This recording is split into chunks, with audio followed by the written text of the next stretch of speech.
Pues acompáñenme a la segunda carta de Juan,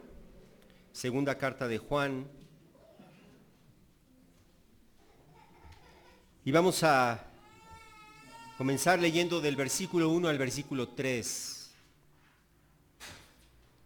El anciano a la señora escogida y a sus hijos, a quienes amo en verdad, y no solo yo, sino también todos los que conocen la verdad, a causa de la verdad que permanece en nosotros y que estará con nosotros para siempre. Gracia, misericordia y paz serán con nosotros, de Dios Padre y de Jesucristo, Hijo del Padre, en verdad y amor. Padre, gracias, Señor.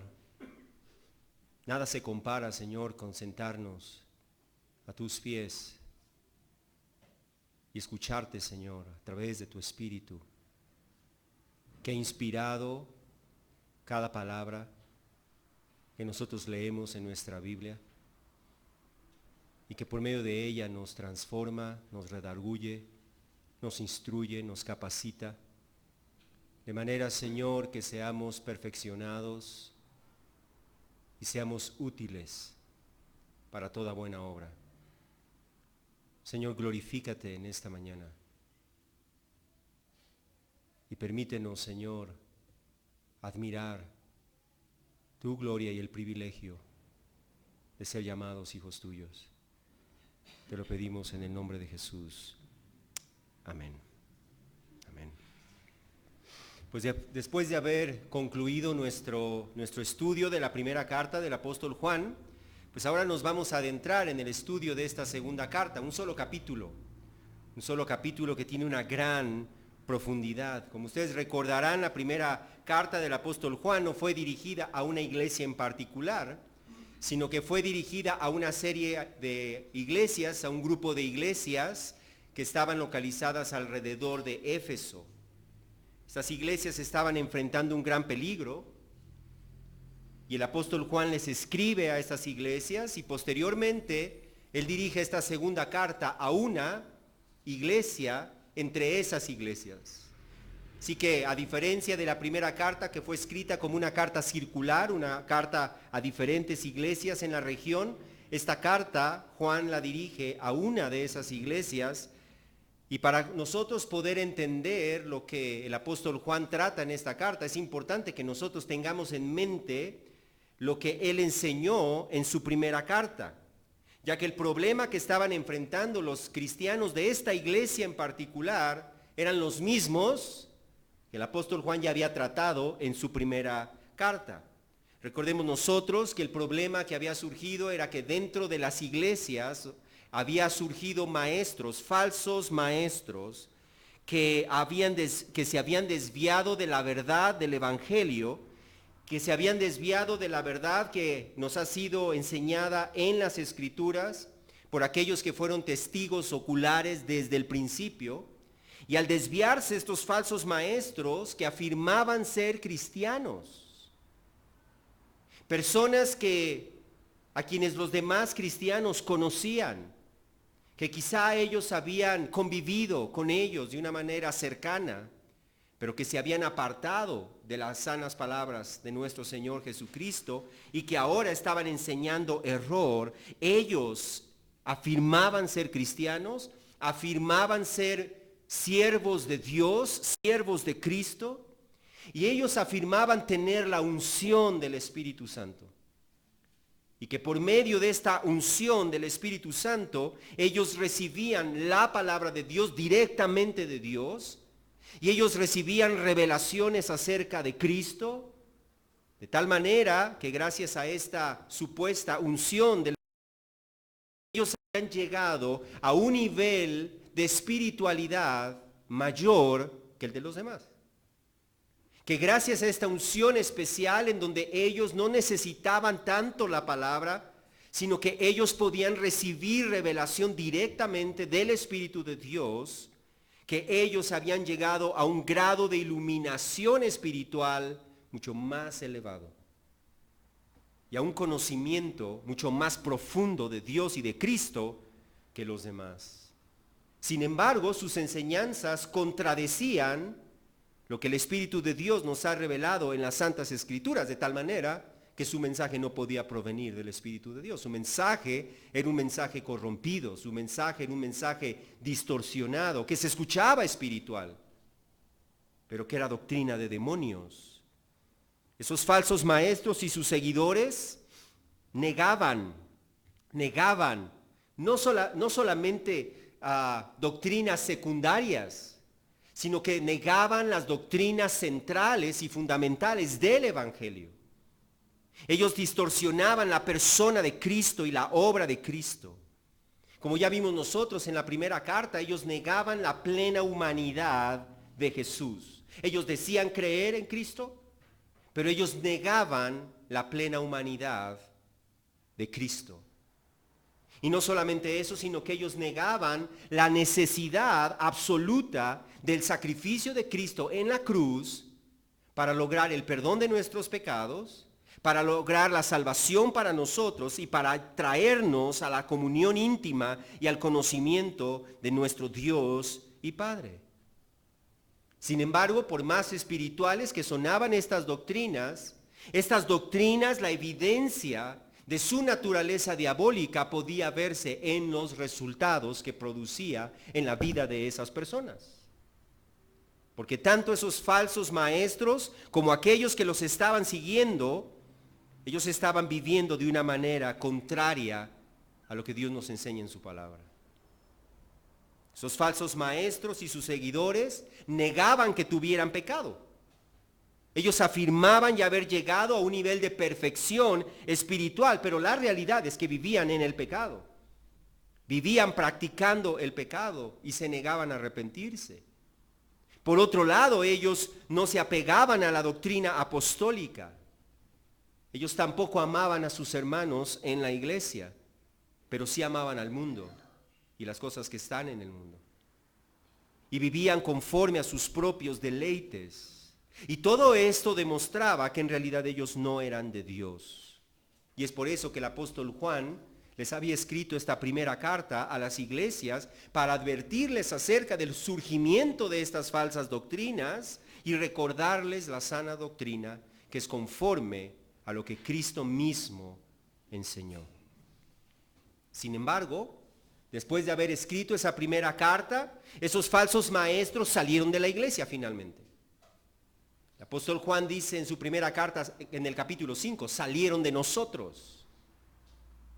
Sin embargo, ellos no se quedaron conformes al salir de la iglesia, sino que ahora comenzaron a buscar a hermanos en otras iglesias y comenzaron a buscar cómo infiltrarse en otras iglesias, aprovechándose del carácter hospitalario de los cristianos a fin de introducir sus herejías en esas iglesias.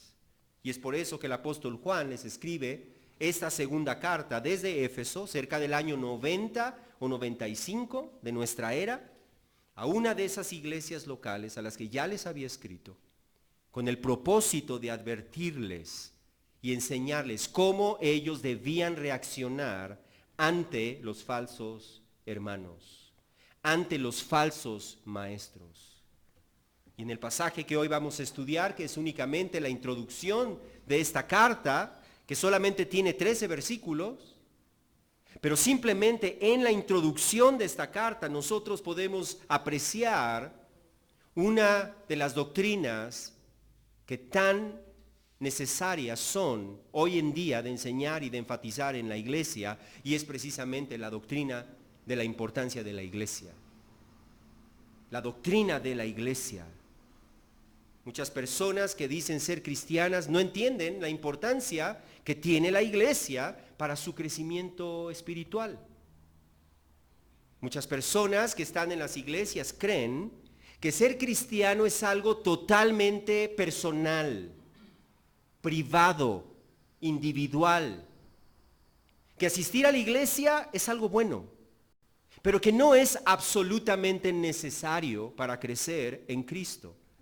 Y que no es absolutamente necesario involucrarme en una iglesia, hacerme miembro de una iglesia y participar en esa iglesia. Y por esta causa, Estas personas son tan inconstantes en su asistencia a la iglesia. Por esta causa van a la iglesia siempre y cuando no se cruce algo más.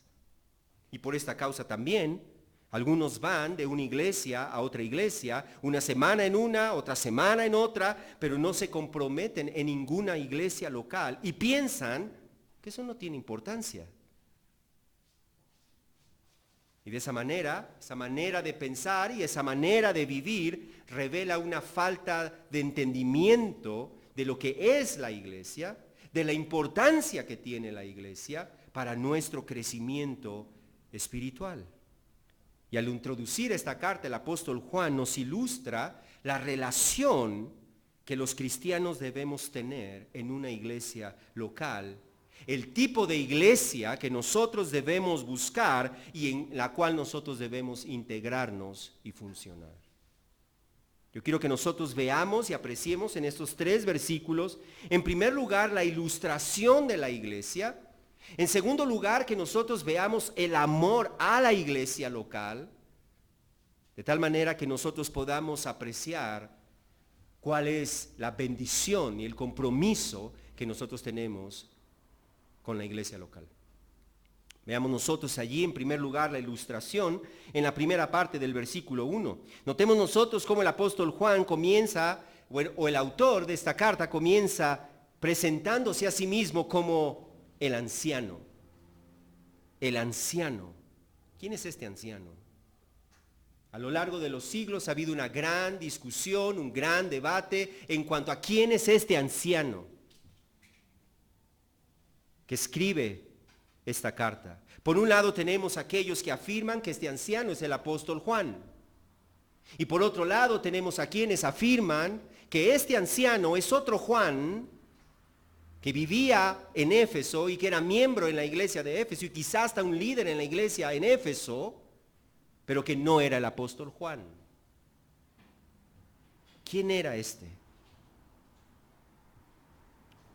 Tanto la evidencia interna, es decir, el contenido mismo de la carta, como la evidencia externa, es decir, el testimonio de algunos de los primeros líderes de las iglesias después de los apóstoles, claramente nos indican que el escritor de esta carta fue el apóstol Juan.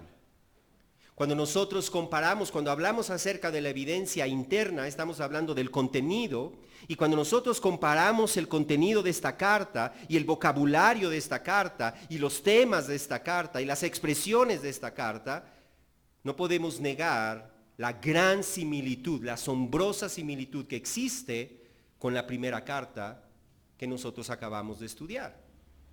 Y esa primera carta, el testimonio tanto interno como externo, demuestran que esa primera carta fue escrita por el apóstol Juan. Cuando hablamos acerca del testimonio externo, nos estamos refiriendo nosotros al testimonio de los primeros líderes de la iglesia. Debemos recordar nosotros que los apóstoles discipularon a los futuros líderes en las iglesias y el testimonio, los escritos de esos líderes dan fe de que el apóstol Juan es quien escribió su primera carta y que el apóstol Juan escribió en consecuencia esta segunda carta.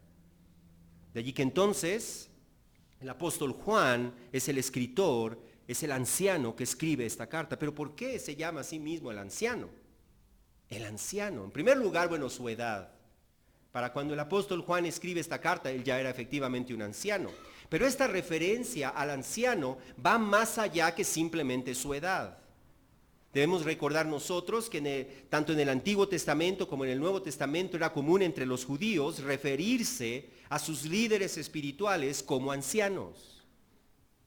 Y nosotros podemos ver eso en pasajes como Hechos 4:5. Aún entre los judíos les llamaban ancianos a sus líderes religiosos. Y recordemos también nosotros cómo dentro de las iglesias también se comenzó a seguir esta costumbre de llamar a los líderes de las iglesias ancianos. No pastores, ancianos. Los ancianos son los líderes de las iglesias. Y los ancianos pastorean. Los ancianos son pastores en las iglesias. Eso quiere decir entonces que Juan estaba escribiendo como un líder en la iglesia. ¿Y quiénes son los destinatarios de esta carta? ¿A quiénes les escribe el apóstol Juan? Dice ahí el anciano, ¿a quién? A la señora escogida y a sus hijos. a la señora escogida y a sus hijos. ¿Quién es esta señora escogida y sus hijos? Existen por lo menos 5 diferentes maneras de entender de quién está hablando allí. Sin embargo, las 2 más comúnmente aceptadas a lo largo de la historia de la iglesia es, en primer lugar, una que nos dice que el apóstol Juan está escribiendo a una mujer cristiana que él conocía, una creyente fiel, a la cual él escribe juntamente con sus hijos. Es una posibilidad. Y la otra posibilidad es que él está escribiendo en realidad utilizando un lenguaje metafórico para referirse a la iglesia, a una iglesia local.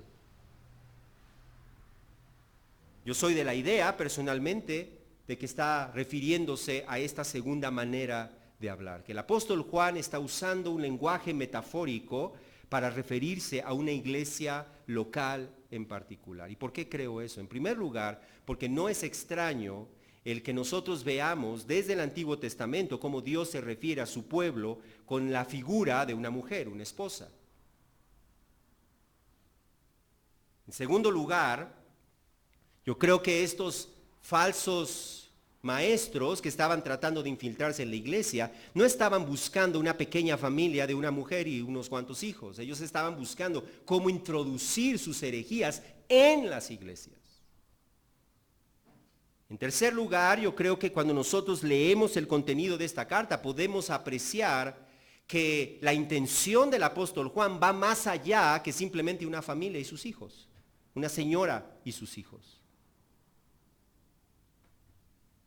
Y aún en el Nuevo Testamento el Espíritu Santo nos habla en varias ocasiones acerca de la iglesia con la imagen de una mujer también. Es la esposa de Cristo la iglesia, hablando de la iglesia universal. Y si bien es cierto que aquí no se está refiriendo a la iglesia universal, sino que está escribiendo a una iglesia en particular, es posible que Juan use esta misma imagen de señora elegida, señora escogida, para referirse a la iglesia local. Y no solamente a esta, sino como vemos al final en el versículo 13, le dice, tu hermana escogida, los hijos de tu hermana escogida te saludan. Entonces aparentemente el apóstol Juan está refiriéndose a una iglesia local y él pone la relación que hay entre una iglesia local y otra iglesia local como hermanas escogidas en Cristo. Recordemos también que comúnmente el apóstol Juan se refiere a los cristianos como hijos, como hijitos. Es un lenguaje común que nosotros vimos en la primera carta de Juan. Y ahora nuevamente vuelve a usar ese mismo término al decir a la señora escogida y a sus hijos, Así que entonces es muy probable que él está hablando a una iglesia local en particular.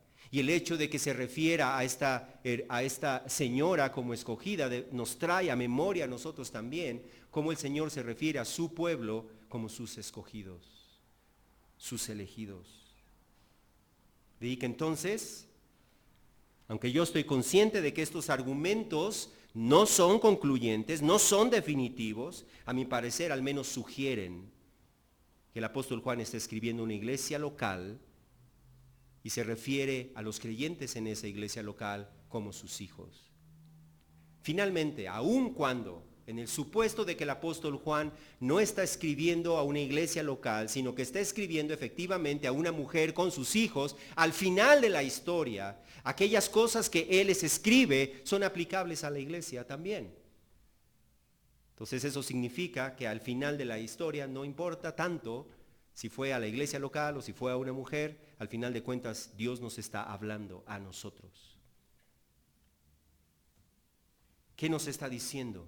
El apóstol Juan nos presenta entonces esta imagen de la iglesia como una señora elegida con sus hijos. Y eso significa entonces que cada iglesia local es como una madre, que tiene hijos. Y estos hijos son cristianos. Estos hijos son los escogidos de Dios que conforman esa iglesia local. Notemos nosotros entonces la imagen íntima, la imagen familiar con la que el Señor nos presenta a la iglesia local. La iglesia no es un club social. La iglesia no es un prestador de servicios. La iglesia no es un centro de entretenimiento. La iglesia no es un supermercado a donde nosotros vamos y buscamos y escogemos los productos que nosotros queremos. Eso no es la iglesia. Cada iglesia local es como una madre y los cristianos que la componen son como sus hijos. Y eso significa entonces que de la misma manera que cuando nosotros nacemos en una familia y crecemos en una familia, así también cuando el Señor nos hace nacer de nuevo, de inmediato Él nos introduce en una familia. Él nos introduce en una familia. Él nos introduce en una iglesia local para que nosotros seamos cuidados, para que nosotros seamos alimentados, para que nosotros seamos instruidos, protegidos y amados. Pero también una iglesia es una familia en donde cada uno de nosotros somos responsables de cuidar, de proteger, de animar, de corregir, de servir a los integrantes de nuestra familia.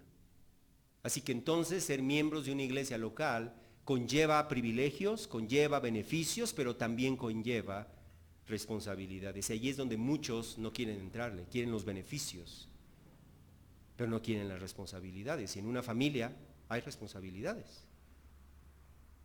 Y los cristianos necesitamos entender que hacernos miembros de una iglesia local, involucrarnos en esa iglesia, comprometernos en esa iglesia, participar fielmente en esa iglesia, no es algo opcional. Es indispensable y es un privilegio a través del cual el Señor trata con nosotros, el Señor obra en nosotros, el Señor nos hace crecer, el Señor nos protege, el Señor nos cuida y el Señor también nos hace responsables de otros. Así que entonces tenemos que entender la necesidad de la iglesia. Y a fin de entender la necesidad de la iglesia local, el Señor nos enseña desde un principio, desde el nacimiento mismo de la iglesia, la necesidad de una iglesia local. Si nosotros vamos al libro de Hechos, en el capítulo 2, nosotros nos encontramos allí con el nacimiento de la iglesia. Y ahí en Hechos capítulo 2, nosotros vemos cómo el apóstol Pedro comienza a predicar el evangelio.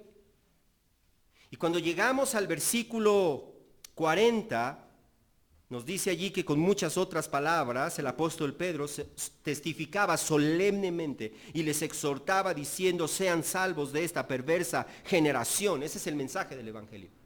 Sean salvos de esta perversa generación. Entonces, fíjate bien, versículo 41, los que habían recibido su palabra, ¿qué hicieron? Número 1, fueron bautizados. Fueron bautizados. Si nosotros hemos creído en Cristo, si nosotros hemos recibido en verdad la palabra de Cristo en nuestro corazón, el bautismo no es opcional. El Señor no nos está preguntando si creemos que estamos listos, si queremos bautizarnos, si nos sentimos bien o no haciéndolo. Él dice: los que creyeron, los que recibieron el mensaje, se bautizaron. Pero no solamente eso, fíjate bien. Dice: y se añadieron aquel día como 3,000 almas. Ese verbo añadir literalmente significa ponerse al lado. Eso significa añadirse.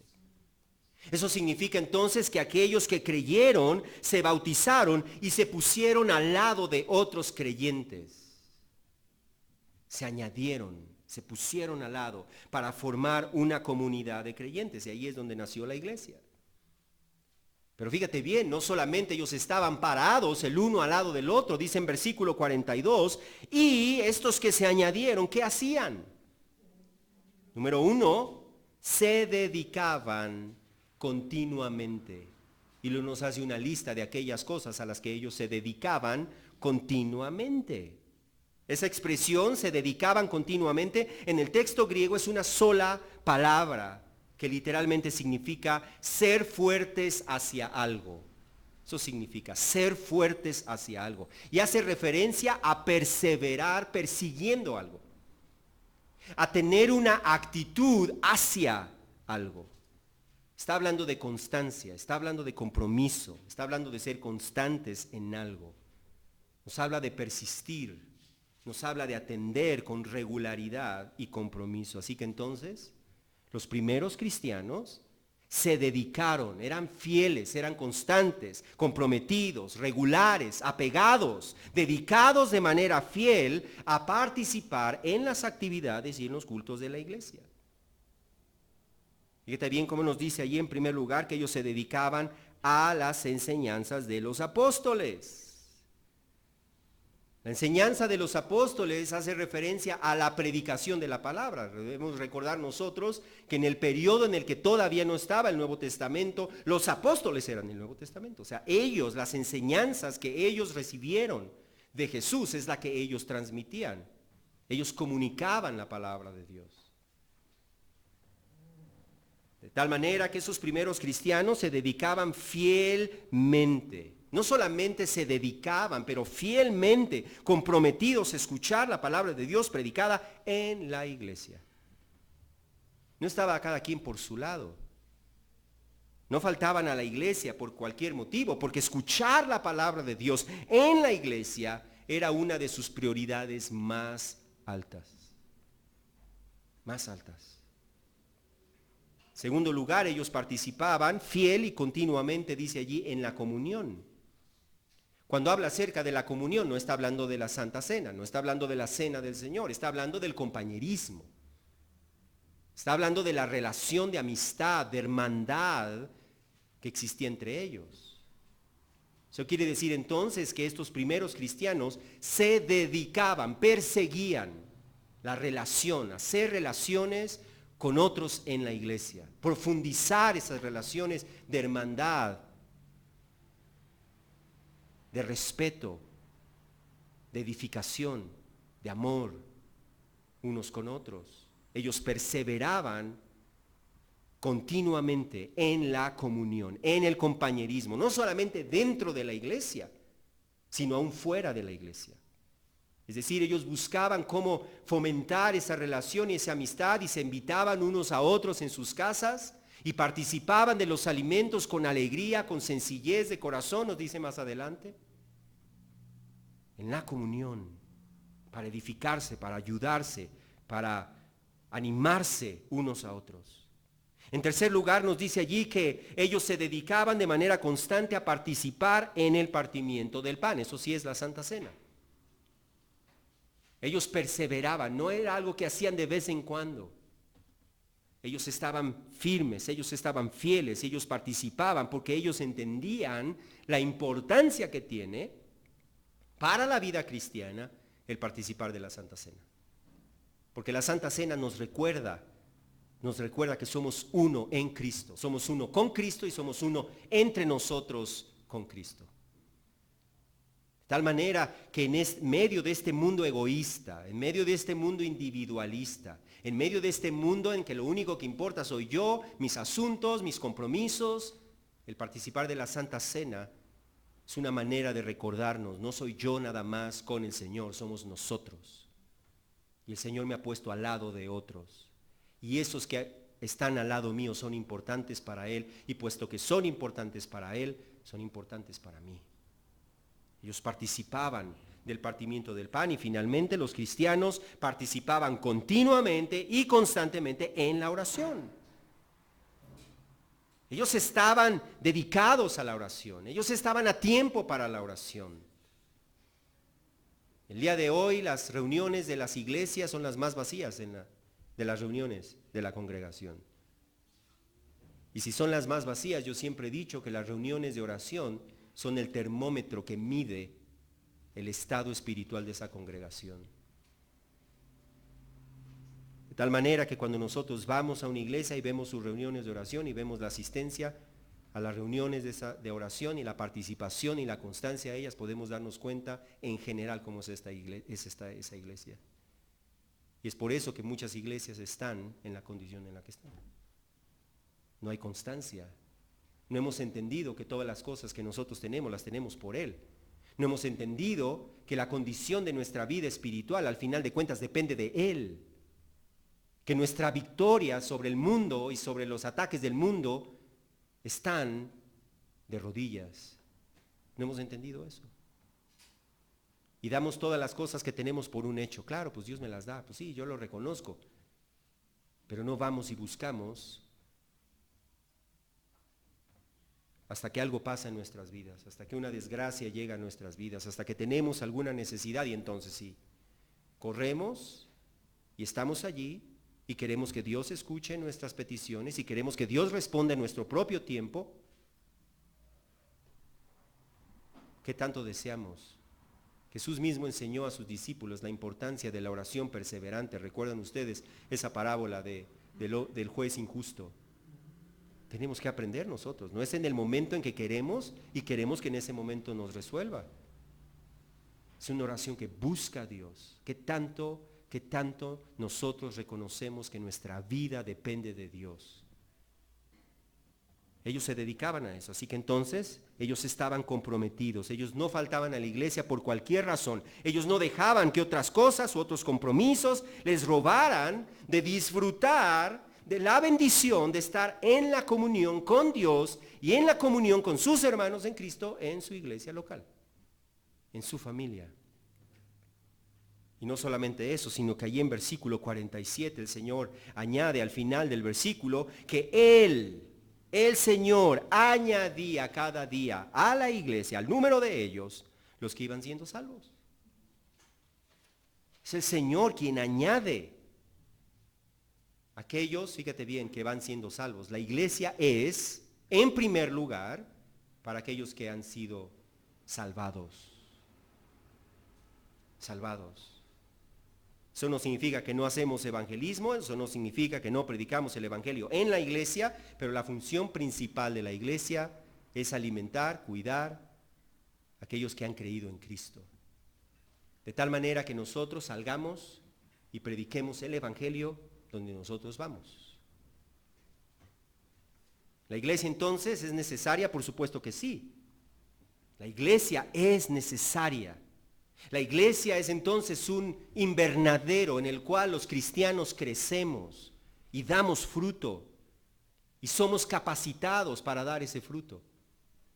La Biblia nos enseña en 1 Corintios que Dios puso en la iglesia diferentes líderes, diferente liderazgo en la iglesia y diferentes dones para que nosotros crezcamos. 1 Corintios 12, versículos 28 en adelante dice, y en la iglesia Dios ha designado primeramente apóstoles, en segundo lugar profetas, en tercer lugar maestros, luego milagros, después dones de sanidad, ayudas, administraciones, diversas clases de lenguas. ¿Quién hizo eso? El Señor lo ha puesto allí. Sabemos nosotros que algunos de esos dones aún siguen en operación hoy en día. Sabemos que otros de esos dones solamente estuvieron en operación durante la era de los apóstoles porque tenían un propósito particular y que una vez que cumplieron ese propósito particular, cesaron. También el libro de Efesios nos dice cuál es la función de esos dones y cuál es la función de la iglesia en la cual nosotros debemos involucrarnos.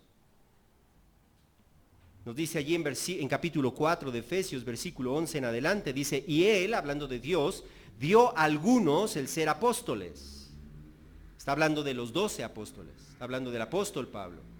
Dio a algunos el ser apóstoles, a otros profetas. En esos tiempos en el que Dios estaba trayendo revelación de su palabra, que ahora nosotros tenemos en el Nuevo Testamento.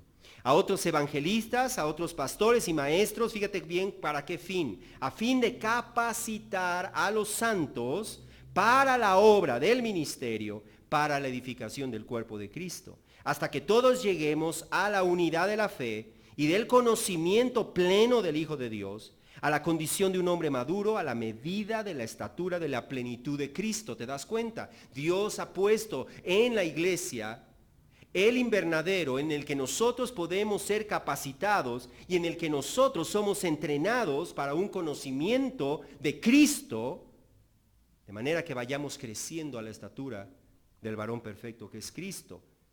Versículo 14 también es para nuestra protección, dice, para que ya no seamos niños sacudidos por las olas y llevados de aquí para allá por todo viento de doctrina, por la astucia de los hombres, por las artimañas engañosas del error, sino que hablando la verdad en amor, crezcamos en todos los aspectos en aquel que es la cabeza, es decir, Cristo, versículo 16, de quien todo el cuerpo, fíjate bien, estando bien ajustado y unido. ¿Cómo debe estar el cuerpo? Bien ajustado y unido. Por la cohesión, por la unidad que las coyunturas proveen, conforme al funcionamiento adecuado de cada miembro, produce el crecimiento del cuerpo para su propia edificación en amor. ¿Te das cuenta? La iglesia funciona cuando los miembros funcionan. Y si los miembros no llevan a cabo su función, esa iglesia va a ser una iglesia enana. Una iglesia que no crece. ¿Por qué? Porque los miembros no quieren hacer nada. No quieren servir. No quieren ayudar. No se involucran. No participan. No son fieles. Así que entonces necesitamos nosotros de la iglesia, porque la iglesia es el invernadero que Dios ha provisto para que nosotros podamos crecer en él. Y es por eso que Dios nos manda que nosotros nos congreguemos. Es un mandamiento. No nos pregunta si queremos, si no queremos, si nos parece bien. De hecho, en Hebreos capítulo 10, Él nos ordena que nosotros nos congreguemos. Versículo 10. Capítulo 10, versículo 21. Fíjate bien. Y puesto que tenemos un gran sacerdote sobre la casa de Dios, acerquémonos con corazón sincero, en plena certidumbre de fe, teniendo nuestro corazón purificado de mala conciencia y nuestro cuerpo lavado con agua pura. Versículo 23. Mantengamos firmes la profesión de nuestra esperanza sin vacilar, porque fiel es el que prometió, y considerémonos cómo estimularnos unos a otros al amor y a las buenas obras. Versículo 25. No dejando de congregarnos como algunos tienen por costumbre, sino exhortándonos unos a otros y mucho más al ver que el día se acerca. Fíjate cómo el Señor nos ordena que no seamos, esa es la orden, que no seamos como aquellos que tienen por costumbre dejar de congregarse. Que no seamos como aquellos que unas veces se congregan, otras veces no, porque ya se cruzó esto, ya se cruzó aquello, porque hay un puente, porque hay partido de fútbol, porque ya se les hizo tarde, porque ya les dio flojera, porque se desvelaron la noche anterior, porque ya se ocuparon en otras tareas y tantas otras razones tan vanas y superficiales por las cuales la gente falta a la iglesia. ¿Por qué falta? Porque no han entendido la importancia que tiene la iglesia. Porque al final de cuentas su vida espiritual no es tan importante. Es importante. Pero fíjate bien, no es lo más importante. Hay otras cosas más importantes. La vida en este mundo es más importante. Las cosas de este mundo son más importantes. Y no se dan cuenta que lo que está en juego es su vida eterna, su vida espiritual. Es lo que está en juego. Siempre va a haber cosas que se van a cruzar en tu vida, siempre, ¿eh? Siempre va a haber cosas por las cuales sería mejor, sería más conveniente no asistir hoy a la iglesia que asistir a la iglesia. Pero debemos entender que congregarnos fielmente y puntualmente para escuchar la palabra, para alabar al Señor, para buscar su rostro, para servir, para participar en la cena del Señor, para convivir con nuestra familia espiritual, no es solamente algo bueno y opcional, es algo necesario, indispensable y es un privilegio. Porque es a través de eso que el Señor va produciendo el crecimiento en nuestra vida. No es solamente el conocimiento teórico, es a través de esa comunión, es a través de esa participación, es a través de ese compromiso. Así que entonces, si tú eres de esas personas que faltan a la iglesia constantemente, debes arrepentirte y debes darte cuenta de que estás atentando contra tu propia vida. El otro día alguien me preguntó, oye, ¿pero es pecado faltar a la iglesia? Y esa persona me decía, yo no veo como algo grave el no congregarme fielmente. Él me dijo que no veía que eso fuera un pecado. Y quizá hasta aquí alguien ha pensado o piense de esa manera. Pero déjame decirte qué es el pecado. El pecado no lo definimos ni tú ni yo. El pecado lo define Dios. Y Dios no nos pregunta si para nosotros es pecado o no lo que Él dice que es pecado. Y al final de cuentas el apóstol Juan, como ya vimos en su primera carta, en el capítulo 3, versículo 2, él define el pecado. Dios define el pecado. Y Él define el pecado como cualquier violación de su ley. En otras palabras, Dios dice que hagas, tú no lo haces, eso es pecado. Dios dice que no hagas, tú lo haces, es pecado. Dios lo define, no nosotros. Ahora, a la luz de lo que nosotros acabamos de leer en Hebreos 10, 25, ¿Dios manda congregarnos? Sí, Él manda que no seamos como aquellos que dejan de congregarse. Por lo tanto, dejar de congregarte, dejar o poner otras cosas como más importantes que el congregarte, es pecado. Y si todavía eso no es suficiente para aceptar que es un pecado, nosotros sabemos que congregarnos es algo bueno, ¿sí o no? ¿O es algo malo? Es algo bueno. Pues Santiago nos dice que el que sabe hacer lo bueno y no lo hace, le es pecado. Entonces, desde el lado que lo queramos ver, es pecado. Es pecado porque Dios lo manda. Y por definición, un cristiano es alguien que le ha dicho a Dios, Dios, lo que tú digas. Ya no lo que yo diga, lo que tú digas. Me guste, no me guste, esté de acuerdo, no esté de acuerdo, me cueste trabajo, me tenga que disciplinar o lo que tenga que hacer, tú eres Señor, tú eres Rey y yo soy tu súbdito. Y yo hago lo que tú me dices. Hoy en día falta disciplina en la iglesia. Así que entonces es necesario congregarnos. Y no solamente es necesario congregarnos, sino que es necesario amar y anhelar congregarnos, porque Dios mismo ama a su iglesia. Dios mismo ama a cada iglesia local. Fíjate bien, regresamos ahí a la carta del apóstol Juan.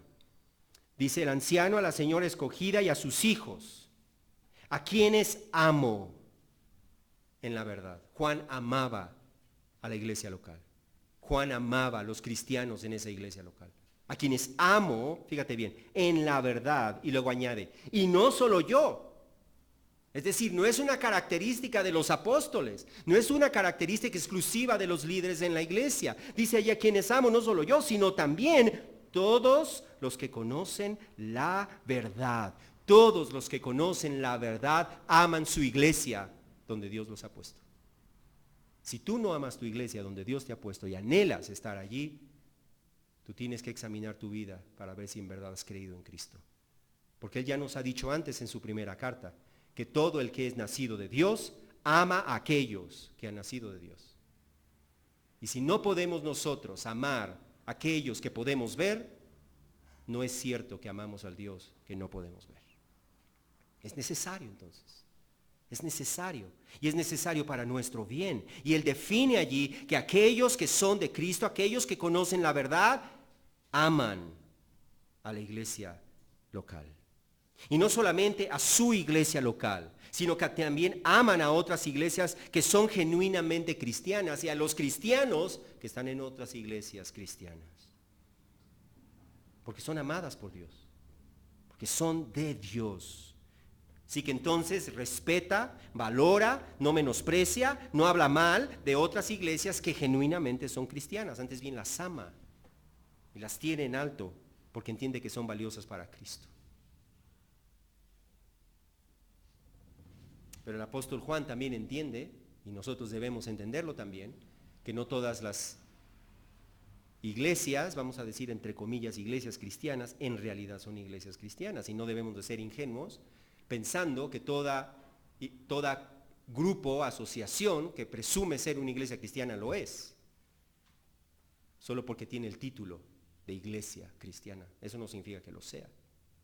Debemos amar a la iglesia local, pero Dios define cuál es el fundamento y la característica de una iglesia local. Fíjate bien. Dice aquí a causa, fíjate bien, amamos a la iglesia local, amamos a los que son de Cristo.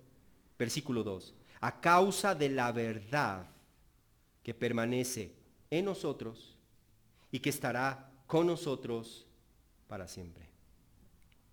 Nosotros podemos leer esta carta y si hay una palabra que se repite allí en 4 o 5 ocasiones, al menos 4 en estos tres versículos, es la palabra verdad. Verdad, fíjate bien. A quienes, versículo 1, a quienes amo en la verdad, versículo 1, a todos los que conocen la verdad, versículo 2, a causa de la verdad, y versículo 3 al final, gracia, misericordia y paz de Dios el Padre y de Jesucristo el Hijo del Padre en verdad y amor. ¿Qué es lo que define una iglesia cristiana? Que están fundados en la verdad. Una iglesia en donde están con sueños, revelaciones. Dios me dijo, el Espíritu Santo me habló, y en la noche tuve un sueño y eso les voy a predicar. Hermanos, en la verdad. En la verdad. Es que nosotros tenemos la unción, ustedes solamente tienen la letra, nosotros tenemos el Espíritu. Pues el Espíritu habla a través de la palabra. Y el Espíritu no se contradice a sí mismo. Y la única evidencia que yo tengo de lo que dice el Espíritu y lo que está escrito, ¿cómo me puedes decir tú que eso que te dijo es del Espíritu? Sí es de un Espíritu, pero no es el Espíritu de Dios. La iglesia está fundamentada en la verdad y amamos a la iglesia, dice en versículo 2, a causa de la verdad. A causa de la verdad que permanece en nosotros y estará con nosotros para siempre. Eso quiere decir entonces que las iglesias genuinamente cristianas, de igual manera que los cristianos que son verdaderamente cristianos, están fundados en la verdad, permanecen en la verdad, no se mueven de la verdad hasta el fin. Hasta el fin. Ese es el fundamento de una iglesia. Cada iglesia local, el apóstol Pablo dice en su segunda carta a Timoteo, Dios la ha puesto como columna y defensora de la verdad. La iglesia debe defender la verdad, de quien sea. La iglesia debe conocer la verdad a fin de defender la verdad. Si no conoces la verdad, ¿cómo vas a defender la verdad? Tienes que conocer la verdad a fin de defender la verdad. Así que entonces debemos conocer la verdad, debemos seguir la verdad, debemos obedecer la verdad y debemos ser capaces de identificar y señalar el error.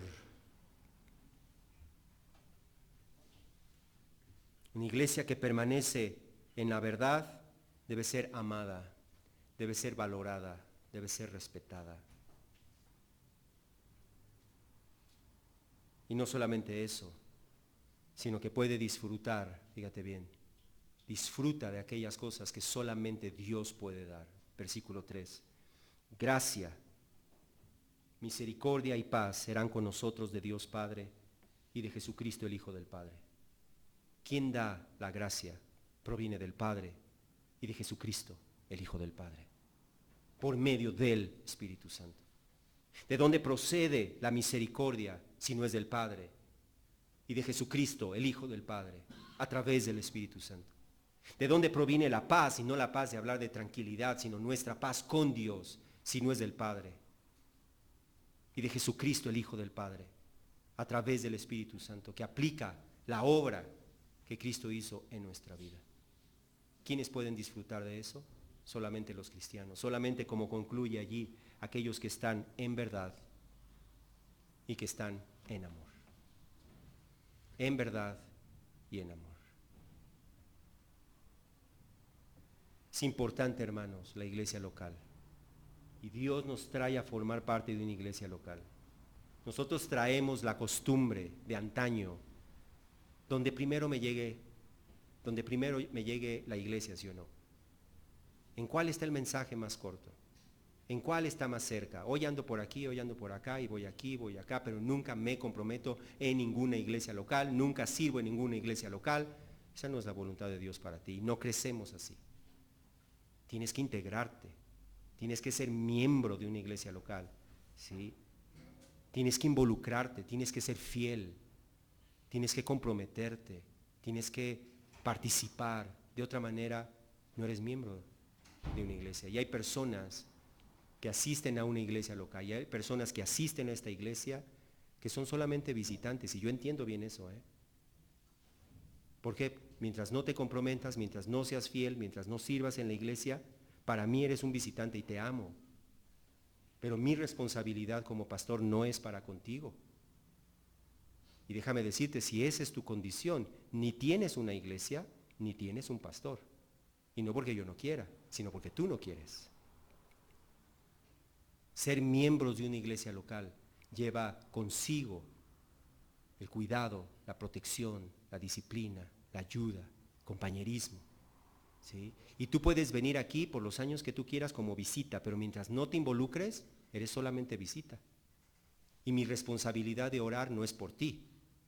Mi responsabilidad de orar, como dice el apóstol Pedro, es por aquellos que Dios me ha confiado. Y si tú vives de esa manera, si tú has vivido de esa manera, necesitas arrepentirte delante de Dios porque estás pecando.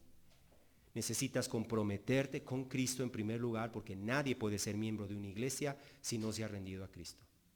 Y nadie se ha rendido a Cristo si no está dispuesto a decir, Señor, lo que tú me digas, y eso voy a empezar a hacer. Mientras tú sigues viviendo a tu manera, no eres cristiano. Asistes a una iglesia cristiana, pero tú no eres cristiano. Y el día de mañana las únicas palabras que escucharás de Dios cuando llegues delante de Él es: jamás te conocí. Pero yo estuve allí, yo escuché tu palabra. Jamás te conocí. Dios conoce a los suyos, y a los suyos Él los trae a formar parte de una iglesia local, y a funcionar en esa iglesia local, y a servir en esa iglesia local, y a comprometerse en esa iglesia local para su propio beneficio, para su propio crecimiento y para el crecimiento de otros. Así que entonces, una iglesia local es necesaria, una iglesia local es amada por aquellos que aman la verdad, que conocen la verdad y que están en la verdad. Y sea esta o sea cualquier otra, Dios te lleva a una iglesia en donde tú tienes que pertenecer. No solamente visitar, pertenecer e involucrarte. Y así entonces, como dice en el libro de Efesios, va a producir el crecimiento que Dios tiene y que Dios quiere para ti. Vamos a orar. Padre, te damos gracias, Señor. Te damos gracias que tú no solamente nos salvas, sino que tú tienes el cuidado de nosotros para ponernos en una familia. Tú no salvas a nadie y lo dejas después como llanero solitario. Tú nos traes a una iglesia, de manera que nosotros nos involucremos allí y podamos echar raíces y podamos participar constantemente, asiduamente, disciplinadamente en la enseñanza de los apóstoles, en la comunión unos con otros, en el partimiento del pan, en las oraciones, en el servicio, de manera, Señor, que podamos ir siendo edificados en todos los aspectos de nuestra vida. Trae eso en este lugar. Yo te pido, Señor, en especial por aquellas personas que a través de los años han estado aquí, han estado allá y aquí y allá y aquí y allá y no se comprometen en un lugar. Señor, que tú los traigas o que tú los lleves a la iglesia que tú tienes, en donde ellos puedan echar raíces, en donde ellos puedan crecer, en donde ellos puedan tener un pastor que los guíe, que los ayude, que vele por ellos, que vele por sus almas, y que dejen de andar, Señor, como planetas errantes de aquí para allá. Te damos gracias, Señor, por aquellos que tú has traído a formar parte de esta iglesia. Y yo te pido por ellos que tú los hagas crecer en amor y en un conocimiento cada vez más profundo y verdadero de ti, Señor. Que brillen tu luz en cada uno de ellos, Señor. Y que me permitas, Señor, servirles y servirse unos a otros, como tú has dicho en tu palabra, Señor. Te lo pedimos en el nombre de tu Hijo Jesús. Amén.